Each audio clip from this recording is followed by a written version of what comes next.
A gente vai fazer essa análise pós-jogo. A única de 2026, 26 não, 25. A gente não fez vídeo pós-jogo direto da Arena, apenas lives. Eu vou fazer o único e já vou analisar a temporada.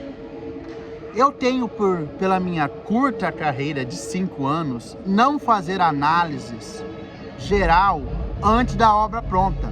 A Série B acabou tem meia hora. E muita gente já analisou o fracasso, o fiasco do Cuiabá antes da competição acabar. E eu não costumo fazer isso. Não é uma crítica ao trabalho de outras pessoas, porque muitos do que fizeram eu admiro o trabalho. Mas é uma experiência que eu adquiri nesse tempo e é uma prática que eu tenho. A temporada do Cuiabá começou oficialmente no dia 8 de janeiro de 2025, um mês e um dia após a derrota para o Vasco, no dia 8 de dezembro, aqui na Arena Pantanal, pela última rodada da Série A. Um mês não dá para fazer planejamento, não dá para reestruturar um time para uma temporada, mas era preciso por 2 probleminhas muito básicos. Teremos o Mundial de Clubes no ano, a Copa do Mundo de Clubes, e o calendário teria que ser ajustado, e por isso os estaduais começariam uma semana antes do programado. E qual é a desculpa para 2026? É um assunto para um outro vídeo.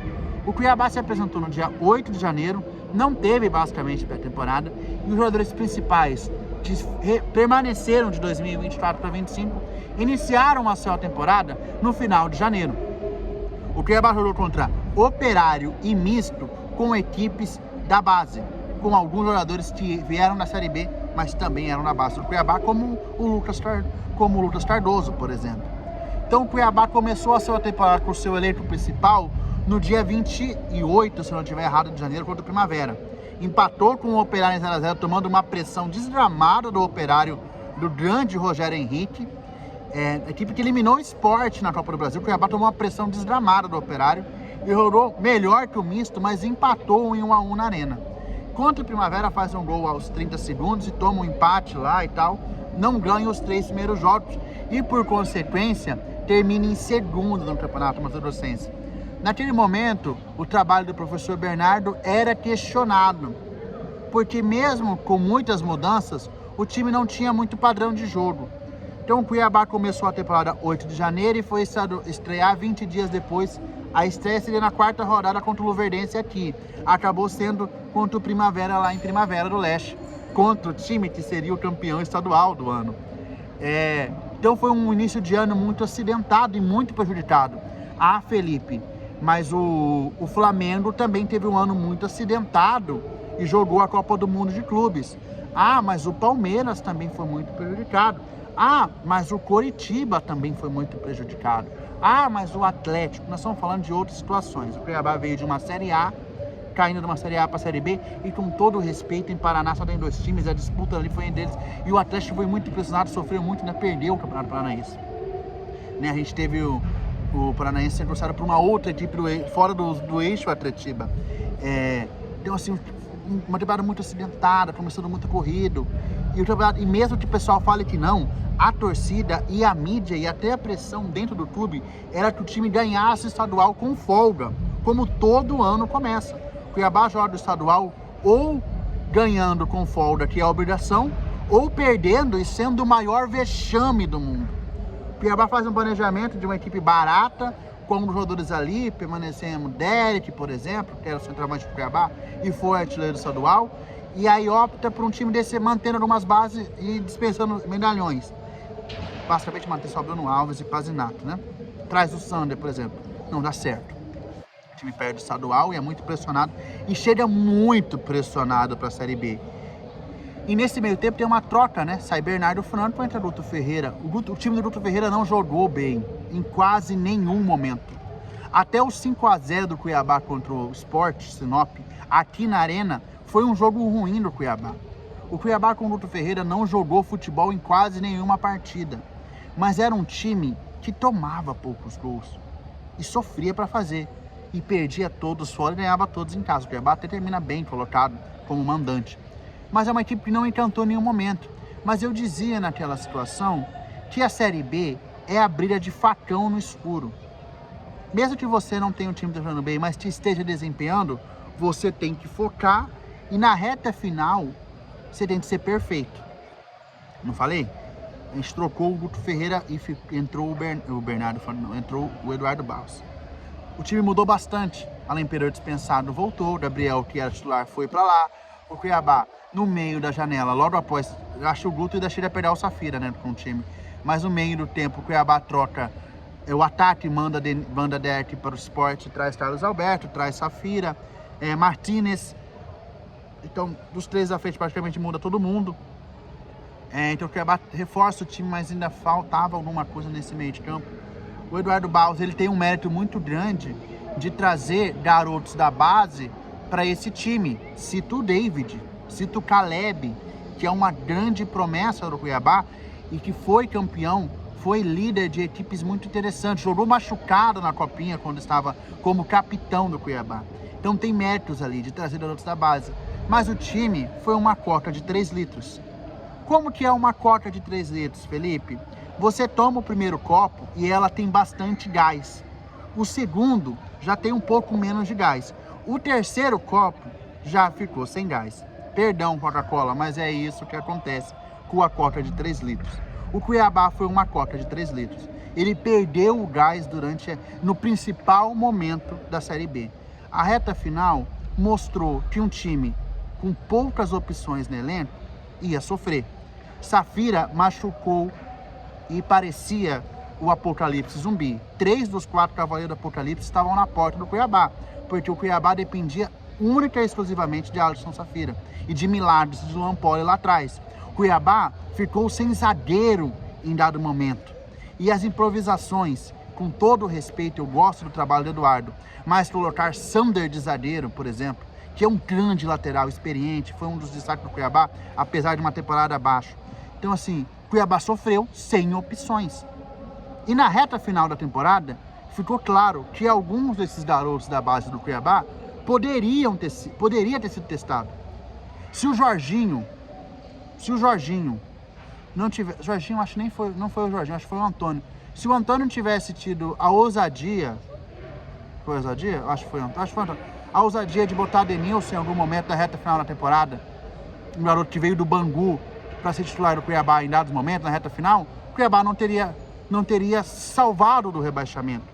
Talvez poderia ter usado mais garotos da base, principalmente depois da derrota do Novo Horizontino, porque tem laranjas que não dão mais suco.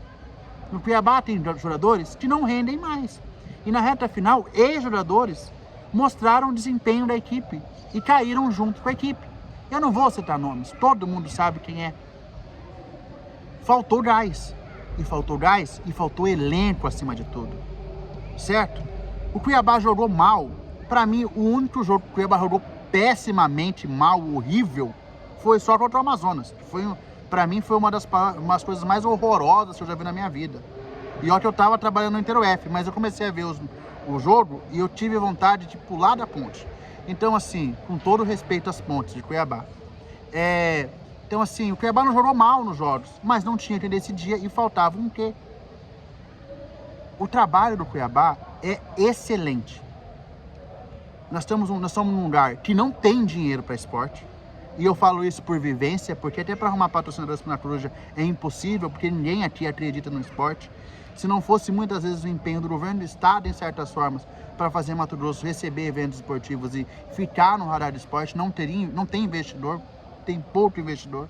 Tanto que o Cuiabá tem um dono, e basicamente é o dono que sustentou esse projeto durante anos. Fora isso, não tem. Se você for olhar, o Primavera é a única rara exceção, mas o próprio povo de Primavera sustenta o projeto. O Misto tem um investidor próprio, o Cuiabá tem um investidor próprio, o Luverdense tem um investidor próprio. E o União, quando perdeu o investidor, perdeu o gás, como o Cuiabá. Então é um lugar muito difícil. Então fazer esporte em Mato Grosso é complicado. E o Cuiabá sofreu só na reposição de um elenco. Eu vi muitos jogadores reclamar que é difícil vir para Cuiabá, porque Cuiabá não tem nada. Muitos que vêm para Cuiabá pela tranquilidade da cidade. Mas talvez as principais e promessas e mais badalados não queiram vir para Cuiabá, porque Cuiabá não tem uma estrutura de uma cidade grande. Mas muitos que vieram renderam. Cuiabá até contratou bem, tá? Cuiabá, o Alisson Safira, uma boa contratação. O Martins foi muito bem. né? De Luca não... então assim, não sei, eu acho que não rendeu. E também já não esperava muito, ele veio do Vasco, dele no Vasco não rendeu tudo isso. Eu acho que assim, o Natão foi uma boa tradução, o Sander pra mim foi uma boa. Talvez os que ficaram, talvez poderia ter tentado trazer alguém, tentado manter aqueles que caíram, né? Talvez é que o Sobral e o Marlon tinham mercado, o Walter nitidamente tem mercado, tanto que vai jogar Libertadores em 2026, mas talvez faltou mais elenco, né?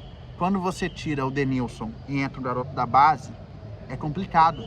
E aí há um erro de montagem, porque o Cuiabá tinha De Luca, Lucas Mineiro, Caleb, Denilson, David, são 5 jogadores, e nesse meio tempo ainda perdeu jogadores, que jogam na mesma posição. Denilson hoje começou não jogando, e se tornou um cara mais armador do time, mas o Cuiabá sofreu com opções.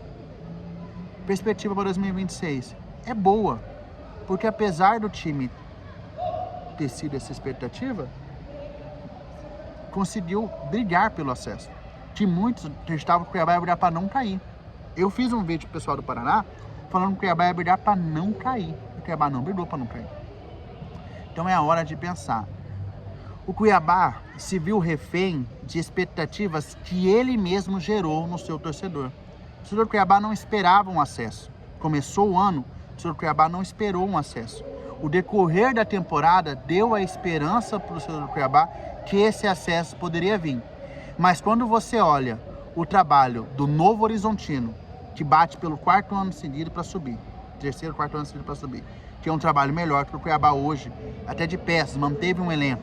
Você olha o trabalho do Coritiba, do Atlético Paranaense, que o Atlético Paranaense ainda é uma aspas, porque errou muito o Atlético, ainda sobe em segundo. Acertou no técnico na reta final e subiu. O Criciúma tem um trabalho melhor que o Cuiabá. Então o Cuiabá teve... Se você for olhar, o trabalho do Cuiabá está um passo atrás, mas não está tão distante. Mas estava na Série A no passado, Felipe. Mas na Série A estrutura é outra, o tamanho é outro, a proporção é outra. Então o Cuiabá tem muito a aprender. Não, o Cuiabá tem pouco a aprender, porque eu acredito que o trabalho foi bem feito. O que faltou foi pequenos ajustes, principalmente no elenco. Só que termina com um resultado positivo, porque o David destruiu, o Vitor Bárbara jogou pra caramba, o Luiz hoje, o que o Luiz jogou hoje, meu amigo, sou seu fã, Luizão. Então assim, tem promessas legais. Alguns ainda precisam aprimorar. Eu acho que o Jadson acabou perdendo um pouco de espaço nesse elenco, mas é uma promessa bem legal. Tem algumas coisas ali que precisam ser aprimoradas, mas a resposta para mim é mais positiva nessa reta final, apesar de se perder o gás, com garotos da base ganhando espaço. E alguns, eu acho que o ciclo de algumas peças acabaram. Eu acho que chegaram no teto, já não tem muito para onde ir. Agora só uma ressalva, tá? O Cuiabá vai ter uma grande dor de cabeça para 2026, o gol. E é finalmente uma dor de cabeça bem legal, porque o Luan Poli termina muito bem e o Pazinato voltou. Então o Cuiabá vai ter uma briga muito boa. Não sei se tem espaço para os dois, tá? Não sei se tem espaço para os dois, mas os dois são grandes goleiros. O Pazinato até machuca no melhor momento dele na temporada.